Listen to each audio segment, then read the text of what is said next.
श्री राम जय राम जय जय राम। श्री राम जय राम जय जय राम। श्री राम जय राम जय जय राम। श्री राम जय राम जय जय राम। चलिए आज रामचरितमानस में से कुछ चौपाइयां मानस ज्ञान के अंतर्गत चर्चा करेंगे कि जब तक है जिंदगी फुर्सत न होगी काम से, और एक समय ऐसा निकालो प्रेम कर लो राम से। हमें एक समय निकालना होगा और भगवान से प्रेम करना होगा। क्यों कि ये शरीर क्षणभंगुर काल की ये कलियां, कल प्रातः जान खिले न खिले, कर ले हरि नाम हरे रसना, यह अंत समय में हिले न हिले। वैसे भी हमारा शरीर 26 तत्वों से बन के बना है। इंद्रिय, कर्मेंद्रिय, मन, बुद्धि, अहंकार और अनेक गुणों से युक्त ये शरीर है, जिसमें हम अपने को कर्ता मान करके और कुछ अच्छा काम करके हंस लेते हैं और कुछ बुरा काम करके दुखी हो जाते हैं। आत्मा को किसी तरह का किसी भी एक्शन का, क्रिया का पता नहीं चलता कि उसके साथ क्या हो रहा है।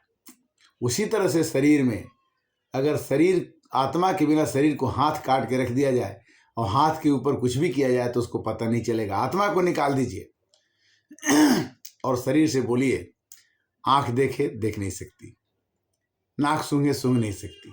तो आत्मा शरीर के बिना कुछ नहीं कर सकती और शरीर आत्मा के बिना कुछ नहीं कर सकता। तो इसमें आत्मा करता है कि शरीर करता है?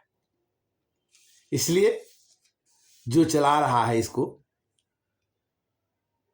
उस सृष्टि के कार्यकर्ता को, भगवान राम को हमें याद करना होगा। क्योंकि भगवान कहते हैं, तुलसीदास ने लिखा कि मंगल करनि कलमल हरनी, तुलसी कथा रघुनाथ की, गति कूर कविता सरित की, जो सरित पावन पाथ की। प्रभु सुजस संगति भनित भली, होई है सुजन मन भावनी, भवयंग भूति मसान की, सुमिरत सुहावनी पावनी। तुलसीदास ने कहा कि भगवान की राम कथा कल्याणकारी है, मंगलकारी है, कलयुग के पापों को हरने वाली है। इस मेरी इस कविता को, नदी रूपी कविता में जो नदी गंगा जी बह रही हैं, श्री रघुनाथ जी के सुंदर यश का यह कविता वर्णन करती है। शमशान की पवित्र राख भी श्री महादेव जी के साथ में सुंदर हो जाती है। तो स्मरण कराते हैं भगवान कि भय अंग भूति मसान की, सुमिरत सुहावनी पावनी। श्मशान की भस्म लगा के भी शंकर जी सबसे पूजित होते हैं। और गंगा जी टेढ़ी बहती हैं, गति कूर कविता सरित की। जो आदमी गंगा जी में कितना भी पापी हो, स्नान करने के पार हो जाता है। उसी तरह से राम की कविता, राम भगवान के जस को गाने वाली कविता, कोई भी आदमी इसको पढ़ के पार हो सकता है। प्रिय लागहि अति सब ही मम, भनित राम जस संग, दारु विचारु की करिय कोई, बंदिय मलय प्रसंग। श्री राम जी का जस कविता में अगर गाया जाए तो बड़ा ही मनभावन होता है। और जैसे मलमल पर्वत के संग को काष्ठ मात्र चंदन बनाकर बंदनीय हो जाता है, जैसे मलय पर्वत के संग से काष्ठ मात्र बंधनी हो जाता है, फिर क्या कोई विचार करता है। हवा निकलती है चंदन से स्पर्श होकर के तो उसका सुगंध दूर दूर तक फैलता है। उसी तरह से भगवान के नाम जपने वाला अगर भगवान का नाम जपता है तो उसकी सुगंध दूर दूर तक पहुंचती है। दारु विचार की करिए कोई, बंदी मलय प्रसंग। मलय मैंने चंदन। श्याम सुरभिपय विसधयति, गुणद करहि सब पान। गिरा ग्राम्य सिय राम जस, गावहि वेद पुराण। कहते कि गाय काली होने पर भी उसका दूध जो है सफेद होता है। श्याम सुरभिपय विशद अति, गुणद करहि सब पान। जो भी गाय का दूध पीता है उसके अंदर गुण प्रवेश कर जाता है दूध का। गाय भले ही काली हो सांवली हो। उसी तरह से गिरा ग्राम सिय राम जस, गावहि सुनहि सुजान। अगर इसको गांव के लोग भाषा गाएं तो राम जी के जस को गाने से बुद्धिमान लोग बड़े चाव से गाते और सुनते हैं। जो बुद्धिमान होता है वही भगवान के नाम के गुणगान को कहता भी है, सुनता भी है, सुनाता भी है।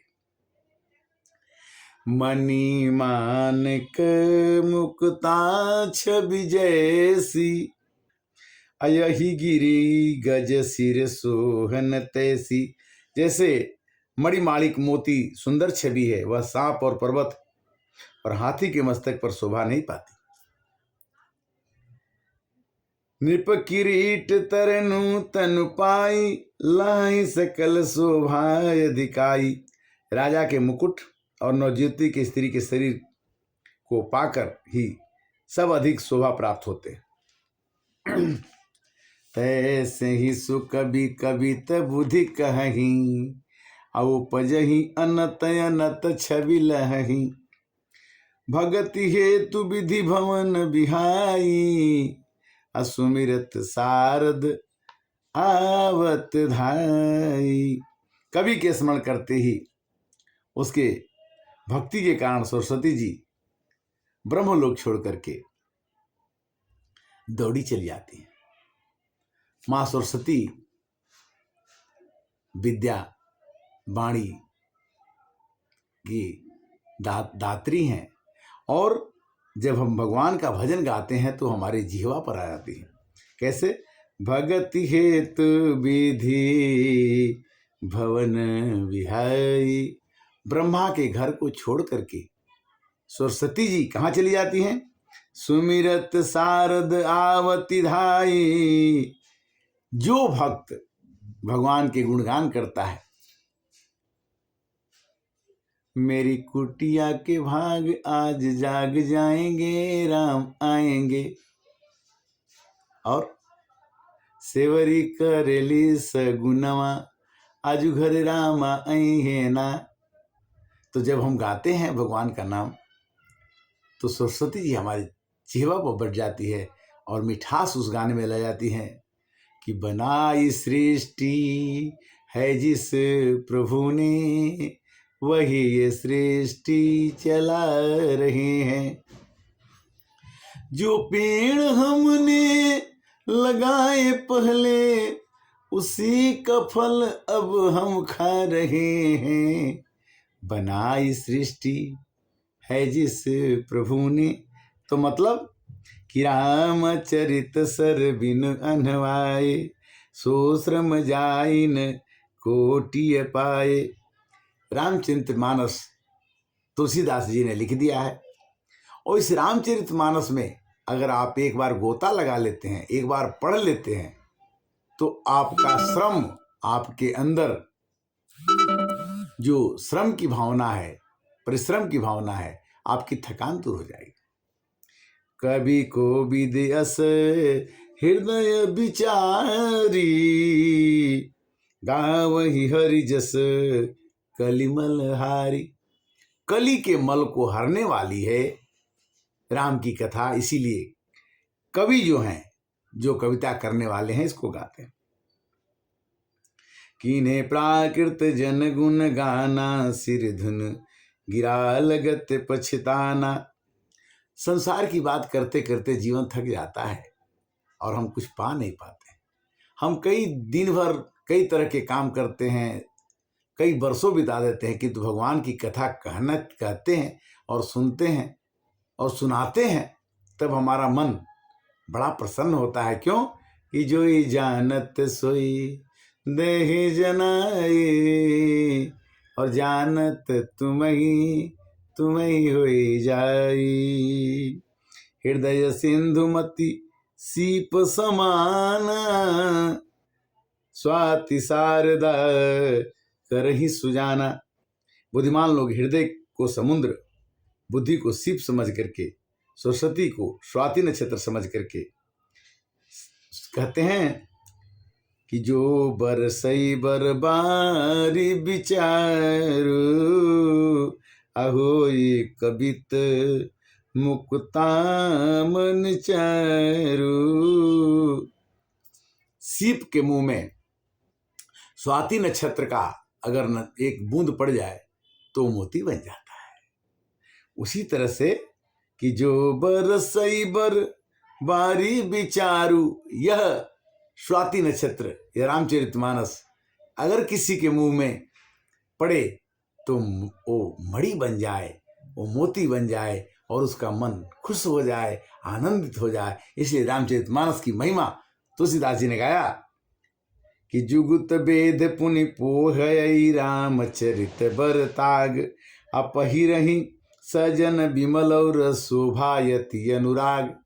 अगर हमने स्वाति नक्षत्र के हिसाब से अपने मुंह में वो पानी लिया और पानी बन के मोती मिल गई और उस मोतियों को हमने बटोर लिया, अब बटोरने के बाद उसे एक धागे में गुथ करके अपने हृदय में पहन लिया, अपने गले में पहन लिया, तो क्या होगा कि जुगुत बेधि पुनि पोहई, पोहई माने माला बनाना।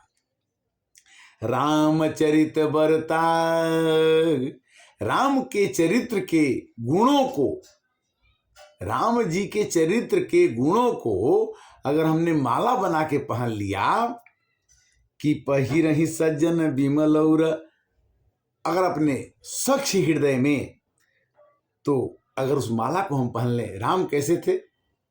राम आएंगे तो अंगना बहारूंगी, राम आएंगे आएंगे राम आएंगे, राम आएंगे आएंगे राम आएंगे। इस तरह से राम आएंगे तो भगवान को बुलाने के लिए, तुमने आंगन नहीं बहारा, कैसे आएंगे भगवान, कैसे आएंगे भगवान। निर्मल मन जन सो मोहि पावा, मोहि कपट छल छिद्रन भावा। किंतु कहते हैं भगवान कि जे जन में कली काल कराल, करतब बास बेस मराला। तुलसीदास जी कहते कि जो कलयुग में जन्म लेता है वो दिखता तो हंस जैसा है, दिखता है हंस जैसा, किंतु उसका कर्तव्य कौवे जैसा होता है। कलयुग को उन्होंने लक्षण बताए कि जे जन में कली काल कराल, करतब बायस बेस मराला। चलत कुपंथ बेदमग छाड़े, अकपट कलेवर कलिमल बाढ़े। कपटी मूर्ति कलयुग के पापों के भाणे के समान, पापों की मूर्ति के समान बन करके लोग चलते हैं। वंचक भगति कहाई राम के, किंकर कंचन कोह काम के। तीन मह प्रथम जे रेख जग मोरी, धीग धर्म ध्वज धंधक धोरी। जो अपने अवगुण सब कहूँ, बाढ़ई कथा पार नहीं लहूँ। ताते मैं अति अल्प बखाने, तोरे मैं जानहूँ सयाने। तुलसीदास जी कहते हैं कि रामचरितमानस की रचना मैं करने जा रहा हूँ, इतना आसान काम नहीं है। किंतु कभी न हो नहीं चतुर कहायूं, मति अनुरूप राम गुण गाए हूँ। जेहि मारुत गिर में रूड़ाही, कहूँ तूल की लेखे माही। समुझत यमित राम प्रभुताई, अकरत कथा मन अति कदराई। कहते हैं कि मैं भगवान की कथा करने जा रहा हूँ और इसमें सब लोग मेरी कथा को सुने, और रामचरित कथा सुनने से सबके मन का आनंद आएगा। इस तरह से आज राम कथा का विश्राम 285 भाग। फिर अगली कथा में हम आपसे मिलेंगे। तब तक के लिए हरे राम राम राम, सीता राम राम राम।